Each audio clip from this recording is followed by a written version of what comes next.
Yes, sir, with the white jacket at the back. Roger, you didn't mention fracking in your discourse on energy. Would you like to let me know what the party's policy is on that at the moment, please? Fracking. Yeah.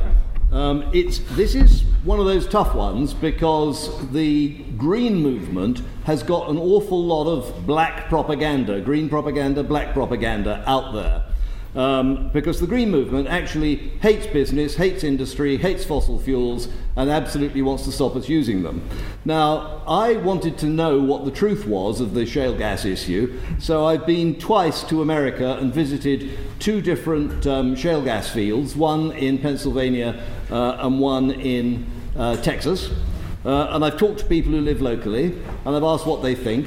And what I did not find people saying, oh dear, it's a problem, we've got earthquakes, we've got contaminated water, the value of our house has gone down. No, in fact, I found exactly the reverse. I went to one little town called Mansfield. That's Mansfield, Pennsylvania, not Mansfield, Nottingham. And what people were talking about in Mansfield, Pennsylvania, was the dramatic change in their town over a 5-year period. At the beginning of that period, it had been a rundown town where, you know, if anybody was trying to make a career, the first thing they'd do is leave Mansfield and go somewhere else.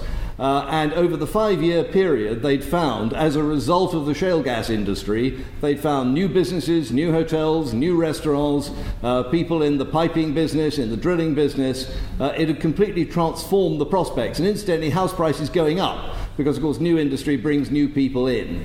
And I'm actually rather amazed because we've gone through, if those of us who are old enough to remember, and I suspect many of us in the room are, if you remember the death of the coal industry, and I don't want to get into the reasons for the death of the British coal industry, but the fact is a lot of people were very, very upset when the coal industry went down, and there are still communities in the East Midlands and across the country where they remember and resent what happened.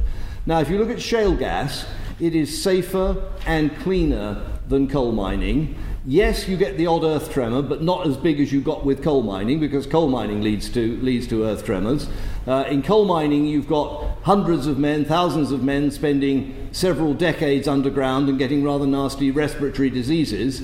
With shale gas, you don't get that. And if you worry about global warming, and there are those of us here who are less concerned about the global warming issue, but if you are worried about CO2 emissions, you get half the CO2 emissions from burning gas you get from burning coal. Now, we are facing a situation where more and more of our energy is imported from places like Russia and the Middle East, which, as we know, are extremely unstable, and in the last couple of years have been even more unstable. So there is a real risk to our security of supply. There is a huge advantage to our security of supply, to our balance of payments, and to the price of energy, to the competitiveness of our industry, if we can source energy within this country.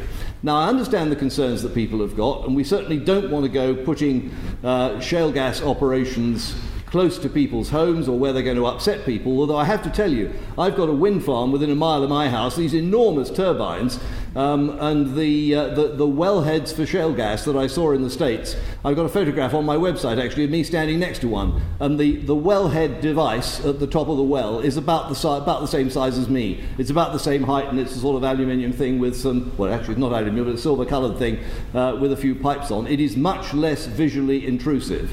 So the position that we take is, yes, we've got to be sensitive to local concerns and where these things are sited, but it's an enormous resource for this country. It's like North Sea oil all over again, and really, given the situation that we're in and the issues of energy security and energy prices, it would be irresponsible to rule it out.